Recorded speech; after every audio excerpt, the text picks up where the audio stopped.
Hello दोस्तों, स्वागत है आप सभी का आपके अपने यूट्यूब चैनल सक्सेस मेरठ 2.0 पर। तो दोस्तों आज हम पढ़ने वाले हैं आरपीएफ एलपी टेक्नीशियन में आने वाले 20 महत्वपूर्ण साइंस से संबंधित प्रश्न और उनसे रिलेटेड फैक्ट के बारे में भी।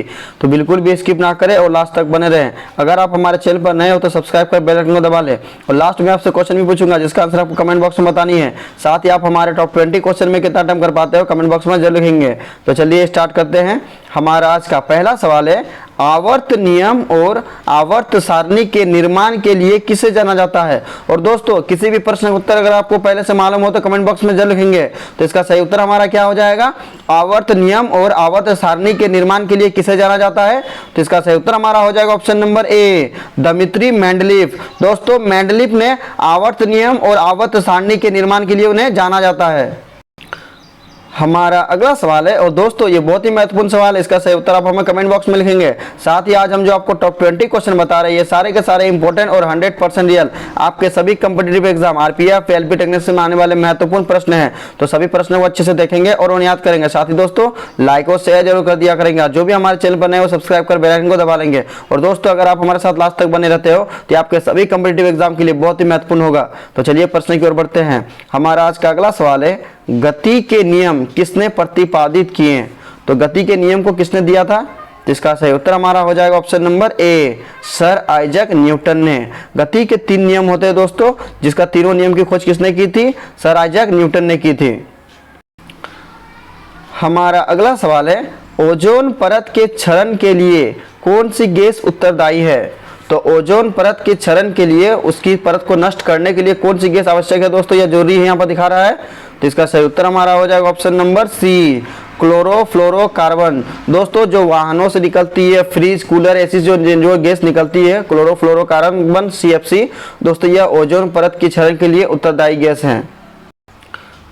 हमारा अगला सवाल है, और दोस्तों ये महत्वपूर्ण सवाल है, इसका सही उत्तर आप हमें कमेंट बॉक्स में लिखेंगे। जलवाष्प को तरल जल में बदलने की प्रक्रिया क्या कहलाती है। तो दोस्तों जो जलवाष्प होती है वो जलवाष्प से जल में जब बदल जाती है तो उस प्रक्रिया को क्या कहा जाता है। तो उस प्रक्रिया को संघनन कहा जाता है। दोस्तों संघनन की प्रक्रिया में गैस क्या होती है दोस्तों, तरल पदार्थ में परिवर्तित हो जाती है। हमारा अगला सवाल है, ऊर्जा मापने की इकाई क्या है। तो ऊर्जा को किस इकाई से मापा जाता है। तो इसका सही उत्तर हमारा हो जाएगा ऑप्शन नंबर ए, जूल। ऊर्जा मापने की इकाई जूल है। हमारा अगला सवाल है, नीला थोथा जिसे हम लोग तूतिया बोलते हैं का रासायनिक सूत्र क्या है दोस्तों। तो दोस्तों नीला थोथा का व्यापारिक नाम क्या होता है, कॉपर सल्फेट होता है। और इसका सूत्र क्या होता है हमारा। तो इसका सही उत्तर हमारा हो जाएगा option number B, CuSO4 5H2O। दोस्तों इसमें अणुओं की संख्या कितनी होती है, जल की 5 होती है। दोस्तों ये भी आपसे पूछा जाता है कि कॉपर सल्फेट में जल के अणुओं की संख्या कितनी होती है, तो 5 होती है। दोस्तों ये भी आपको याद रखना है। हमारा अगला सवाल है, DNA की संरचना की खोज किसने की। और दोस्तों ये बहुत ही महत्वपूर्ण सवाल है। साथ ही दोस्तों लाइक और शेयर जरूर कर दिया करेंगे। जो भी हमारे चैनल पर नए हो सब्सक्राइब कर बेल आइकन को दबा लेंगे। और दोस्तों ज्यादा से ज्यादा कमेंट किया करेंगे दोस्तों कि आप लोग को किस प्रकार की क्वेश्चन चाहिए, किस प्रकार के कंटेंट चाहिए। दोस्तों ये सभी क्वेश्चन दोस्तों आपके सभी competitive exam RPF LP and technician के लिए मोस्ट प्रीवियस क्वेश्चन है दोस्तों। तो सभी प्रश्नों को अच्छे से देखेंगे और उन्हें याद करेंगे। साथ ही दोस्तों लास्ट तक बने रहेंगे। अगर आप हमारे साथ लास्ट तक बने रहते हो तो ये आपके एग्जाम के लिए बहुत ही इंपॉर्टेंट होगा। तो दोस्तों इसका सही उत्तर आप हमें कमेंट बॉक्स में लिखेंगे। DNA की संरचना की खोज किसने की। तो इसका सही उत्तर हमारा हो जाएगा ऑप्शन नंबर ए, जेम्स वाटसन और फ्रांसिस क्रिक ने। दोस्तों वाटसन एंड क्रिक ने दोस्तों DNA की संरचना की खोज की।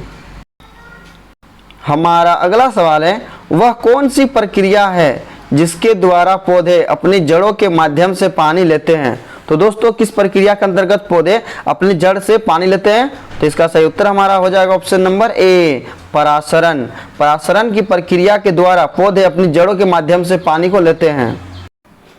हमारा अगला सवाल है, लिटमस विलयन जो बैंगनी रंग का रंजक होता है यह किस पदार्थ का बना रहता है। तो इसका सही उत्तर हमारा क्या हो जाएगा ऑप्शन नंबर बी, लीचेन। जो लिटमस विलयन बैंगनी रंग का होता है दोस्तों यह लीचेन पदार्थ का बना होता है। हमारा अगला सवाल है, निम्नलिखित में से कौन द्विक्षारकीय अम्ल है। तो यह दोस्तों बहुत ही इंपॉर्टेंट सवाल है। यह प्रीवियस ईयर 2018 टेक्नीशियन में यह सेकंड शिफ्ट में पूछा गया सवाल था कि निम्नलिखित में से कौन द्विक्षारकीय अम्ल है। तो इसका सही उत्तर हमारा क्या हो जाएगा ऑप्शन नंबर डी, सल्फ्यूरिक अम्ल जिसे हम लोग H2SO4 बोलते हैं दोस्तों। H2SO4 यह द्विक्षारकीय अम्ल है।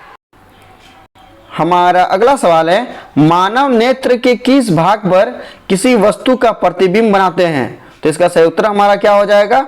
ऑप्शन नंबर डी, रेटिना या दृष्टिपटल। दोस्तों मानव नेत्र में रेटिना या दृष्टिपटल पर किसी वस्तु का प्रतिबिंब बनता है। हमारा अगला सवाल है, इंद्रधनुष का बनना किस परिघटना पर आधारित है? तो इंद्रधनुष का बनना किस परिघटना पर आधारित है? तो इसका सही उत्तर हमारा हो जाएगा ऑप्शन नंबर सी, प्रकाश का वर्ण विक्षेपण। दोस्तों प्रकाश का वर्ण विक्षेपण के कारण इंद्रधनुष बनता है।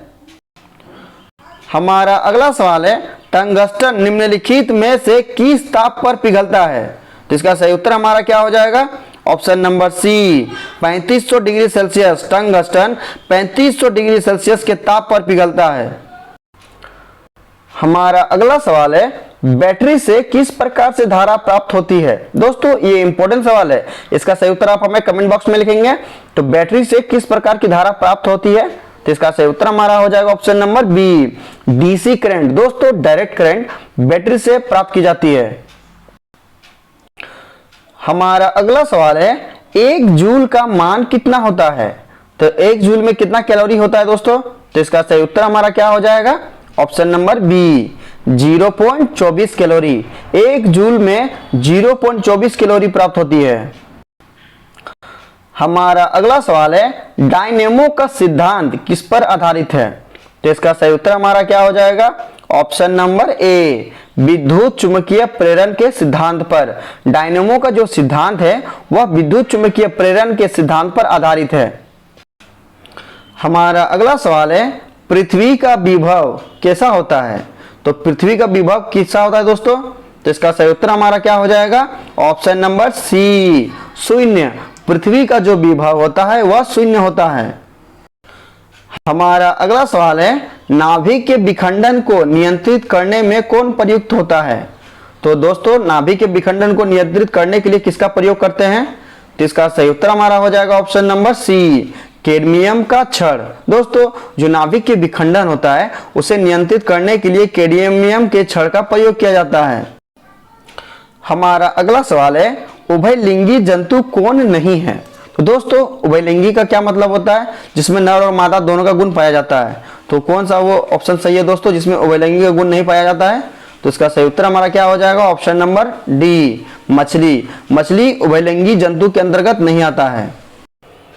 हमारा अगला सवाल है, और दोस्तों आज का हमारा ये अंतिम प्रश्न है। साथ ही आज हमने जो आपको टॉप 20 क्वेश्चन बताया ये सारे के सारे इंपोर्टेंट और 100% रियल आपके सभी competitive exam RPF LP technician में आने वाले महत्वपूर्ण प्रश्न हैं। तो सभी प्रश्नों को अच्छे से देखेंगे और उन्हें याद करेंगे। साथ ही दोस्तों लाइक और शेयर जरूर कर दिया करेंगे। जो भी आपके दोस्त एलपी टेक्नीशियन आरपीएफ की तैयारी करते हैं उन्हें स्पेशली ये दोस्तों शेयर जरूर कर दिया करेंगे, क्योंकि ये सारे प्रश्न उन सभी कॉम्पिटिटिव एग्जाम के लिए बहुत ही महत्वपूर्ण है। और अगर आप हमारे चैनल पर नए हो तो सब्सक्राइब करके बेल आइकन को दबा लेंगे। तो चलिए प्रश्न की ओर बढ़ते हैं। हमारा आज का अंतिम प्रश्न है, गुणसूत्र बने होते हैं। तो दोस्तों ये इंपॉर्टेंट सवाल है। तो गुणसूत्र किसके बने होते हैं? तो इसका सही उत्तर हमारा हो जाएगा option number C, DNA, protein व आरएनए के। दोस्तों जो गुणसूत्र होता है वह डीएनए, प्रोटीन और आरएनए का मिश्रण होता है। अब लास्ट वीडियो के क्वेश्चन का आंसर। लास्ट वीडियो में आपसे क्वेश्चन पूछा था कि बर्नौली का सिद्धांत निम्नलिखित में से किसके संरक्षण का प्रकथन है? और इसका सही उत्तर ऑप्शन नंबर बी था, ऊर्जा। और लगभग सभी स्टूडेंट ने सही जवाब दिया और मोस्टली स्टूडेंट्स के बारे में डिटेल्स में लिखा। तो मैं आपको फिर बोलूंगा कि क्वेश्चन के बारे में आपको जितना ज्यादा पता उन्हें आप लिखा करो, क्योंकि जो चीजें आप लिख देते हो उन्हें आप कभी नहीं भूलते हो।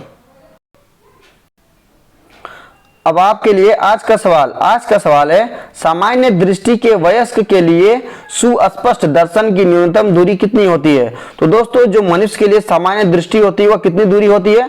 4 ऑप्शन दिया गया है, सही उत्तर आपको कमेंट बॉक्स में बतानी है। साथ ही आप हमारे टॉप 20 क्वेश्चन में कितना अटेम्प्ट कर पाए कमेंट बॉक्स में जरूर लिखेंगे। और दोस्तों ज्यादा से ज्यादा लाइक और शेयर जरूर कर दिया करेंगे। और जो भी हमारे चैनल पर नए हो सब्सक्राइब करके बेल आइकन को दबा लेंगे। तो चलिए दोस्तों मिलते हैं नेक्स्ट वीडियो में, तब तक के लिए बाय बाय, टेक केयर।